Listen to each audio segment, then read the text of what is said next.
दोस्तों, आज जयप्रकाश नारायण जी का जन्मदिन है। आप सब लोगों को पता है कि जयप्रकाश नारायण 11 अक्टूबर 1902 में 1902 में बिहार में पैदा हुए। उनको जेपी और लोकनायक भी कहा जाता है। आज़ादी की लड़ाई में उनका बड़ा रोल रहा। ख़ासकर क्विट इंडिया मूवमेंट यानी भारत छोड़ो तहरीक के दौरान उन्होंने बड़ी अहम रोल अदा किया। फिर उनके साथ टोटल रेवोल्यूशन यानी संपूर्ण क्रांति का एक जो कंसेप्ट है ये भी जुड़ा हुआ है। इंदिरा गांधी ने जब तानाशाही की 1975 में जब इमरजेंसी लागू किया, उसके बाद से उन्होंने बड़ी तहरीक चलाई। तो ये सारे पहलू आप सब लोग जानते हैं। एक अहम चीज़ है जिसकी तरफ मैं आप लोगों का यहाँ ध्यान ले जाना चाहता हूँ, क्योंकि इस पे मेन स्ट्रीम मीडिया या फिर रूलिंग क्लासेस जो बड़ी पार्टियां हैं ये इस पे बात नहीं करना चाहती हैं। जयप्रकाश नारायण 1968 में 10 अक्टूबर को उन्होंने मुजाहिद मंजिल श्रीनगर जो है वहाँ पे एक लेक्चर डिलीवर किया था। कब? 1968। कितने साल हो गए हैं आज से? 40-50 साल पहले की बात है। और वहाँ पे उन्होंने कश्मीर के हवाले से कुछ बात कही थी, और उन्होंने जो बात कही वो आज के रूलिंग क्लासेस को बिल्कुल भी सूट नहीं करेगा। आज आप देखेंगे कि जयप्रकाश नारायण जी की तारीफ में उनको खिराज अक़ीदत पेश करने के लिए बड़ी बड़ी पॉलिटिकल पार्टियां, ख़ासकर जो हिंदुत्व की पार्टियां हैं वो उनका इस्तेमाल करती हैं, कांग्रेस के ख़िलाफ़ उनका इस्तेमाल करती हैं। लेकिन जयप्रकाश नारायण ने कश्मीर के बारे में भी कुछ कहा है। मैं डायरी पलट रहा था तो मुझे लगा कि ये मैं आपके साथ शेयर करूं। लेक्चर देते हुए, इनॉग्रल लेक्चर देते हुए Jammu and Kashmir State People's Convention में श्रीनगर में 10 अक्टूबर 1968 को जयप्रकाश नारायण ने कहा कि जो ताकत है, फोर्स जो है, शक्ति जो है, इसका इस्तेमाल करके कश्मीर मसाइल को, कश्मीर समस्या को नहीं सुलझाया जा सकता है।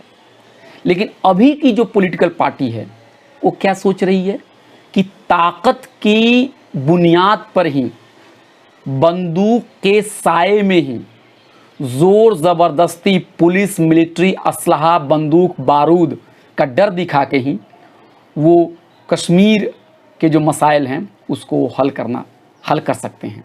और जो मेन स्ट्रीम मीडिया है, जो उनका आईटी तंत्र है, ये कभी इस पे सवाल नहीं उठाता। ये सवाल नहीं उठाया जाता कि कश्मीर में कितने दिनों से कर्फ्यू कहिए, अनडिक्लेयर्ड इमरजेंसी कहिए, ये लगा हुआ है। अगर भारत इतना बड़ा लोकतंत्र है तो लोगों के आने जाने पे इतना पहरा क्यों लगा हुआ है? अगर भारत इतनी बड़ी डेमोक्रेसी है तो इंटरनेट सालों साल क्यों बंद रहते हैं? कभी 2G से काम चलाना पड़ता है तो कभी कुछ और इंटरनेट सेवाएं आती और फिर उसको बाधित कर दिया जाता है। तो ये दो कानून क्यों चल रहा है देश के अंदर में? क्या अगर आप दिल्ली में बैठे हुए हैं तो आप 4G का इस्तेमाल करेंगे, आप मोबाइल डेटा सब कुछ डाउनलोड कर सकते हैं, कुछ भी देख सकते हैं, फॉर्म भर सकते हैं, आप कुछ वीडियो देख सकते हैं। लेकिन आप अगर कश्मीर में हैं तो कछुए की रफ्तार से आपका इंटरनेट चलेगा।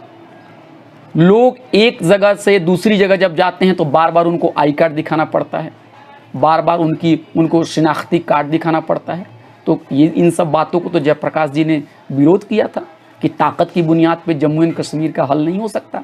लेकिन आज जो लोग गुलपोशी कर रहे हैं जेपी के ऊपर, वो इन बातों को याद नहीं रखना चाहते हैं। और इसीलिए मैं ये बात कहना चाहता हूँ, और अरुंधति राय ने भी अपनी किताब में कई बार इसका बहुत ही अच्छा जिक्र किया है कि कश्मीर के अंदर में हर 8 या 10 आदमी पर एक पुलिस होती है, और वहाँ पे कितने डॉक्टर होते हैं, कितने टीचर होते हैं, ये आपको भी पता है।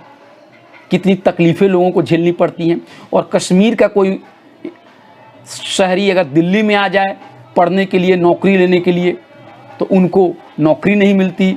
नौकरी मिल भी जाती है तो उनको रहने के लिए किराया का मकान नहीं मिलता।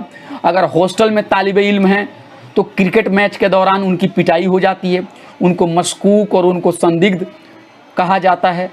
ये तो जेपीजी की जो टीचिंग है उसके ख़िलाफ़ जा रही है, लेकिन ये बातें रूलिंग क्लास जो ऊपर बैठे हुए जो साहब हैं ये सुनना नहीं चाहते हैं।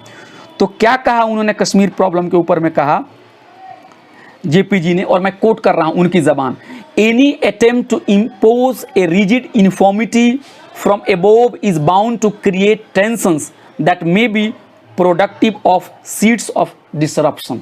कह रहे हैं अगर कश्मीर को एक रंग में रंगने की कोशिश हुई, अगर कश्मीर के ऊपर एक ही तरह के कानून, एक ही तरह के सब कुछ अगर थोपने की कोशिश हुई, जोर ज़बरदस्ती की कोशिश हुई, तो ये प्रॉब्लम को सॉल्व नहीं करेगा, ये प्रॉब्लम को मज़ीद पैदा करेगा। ये एक तरह से डिस्टर्बेंस सोसाइटीज़ के अंदर में पैदा करेगा, एक अशांति की व्यवस्था स्थापित करेगा। लेकिन हो क्या रहा है, आजकल आप आईटी सेल पे देख रहे होंगे कि लोग बड़े फ़ख्र से कहते हैं कि कश्मीर में एक मजबूत सरकार ने ये कर दिया, लेकिन वहाँ की ग्राउंड रियलिटी नहीं बताई जाती है। और जेपीजी जो आजकल हो रहा है 2019 में हुआ, उसको जेपीजी 1968 तकरीबन 60 साल पहले, 50 साल पहले इसको वो समझ चुके थे। और उन्होंने कहा कि नो यूनिफॉर्मिटी, ऊपर से ताकत का इस्तेमाल ना हो, एक रंग में रंगने की बात ना हो।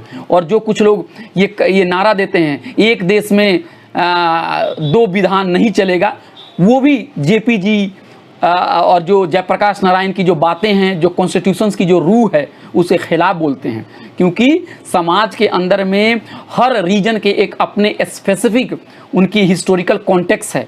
अगर उस कॉन्टेक्स्ट को अगर आप नहीं मानेंगे, उस बैकग्राउंड को अगर आप नहीं देखेंगे और सबको एक ही तराजू पे तौलेंगे, तो उससे समाज के अंदर में भलाई नहीं होगी, शांति नहीं होगी।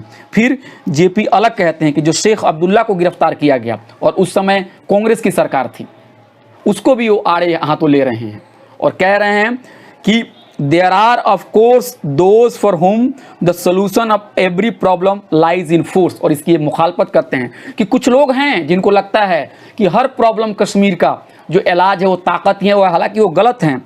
To them it is of little significance how popular Sheikh Abdullah is and how disaffected are his followers.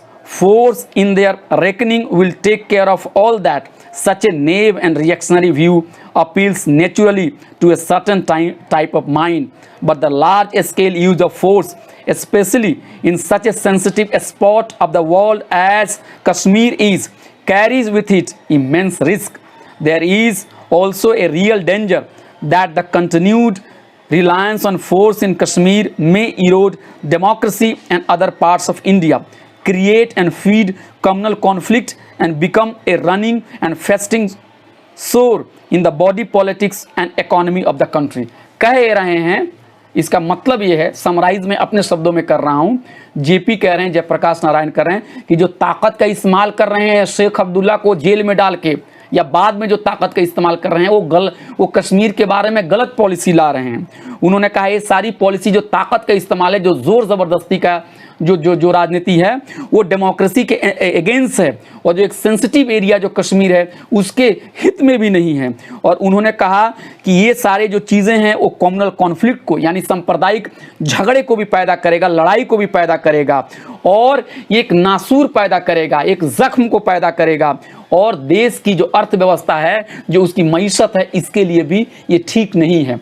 तो जयप्रकाश जी ने 1978 में ये बातें कही थी कि कश्मीर में ताकत का इस्तेमाल नहीं होना चाहिए। मैं आप लोगों के सामने एक छोटी सी गुफ्तगू करने का मेरा यही मकसद है कि आज जो जेपी के ऊपर गुलपोशी कर रहे हैं उनसे हमें पूछना है कि उनका कुछ व्यू कश्मीर के ऊपर भी था, और आप लोग जो ताकत का इस्तेमाल करके कश्मीर में जिस तरह से मानवाधिकार का हनन कर रहे हैं, ह्यूमन राइट्स का वायलेशन कर रहे हैं, वो जेपी के विचार के खिलाफ है और आपको इसके लिए जवाब देना पड़ेगा।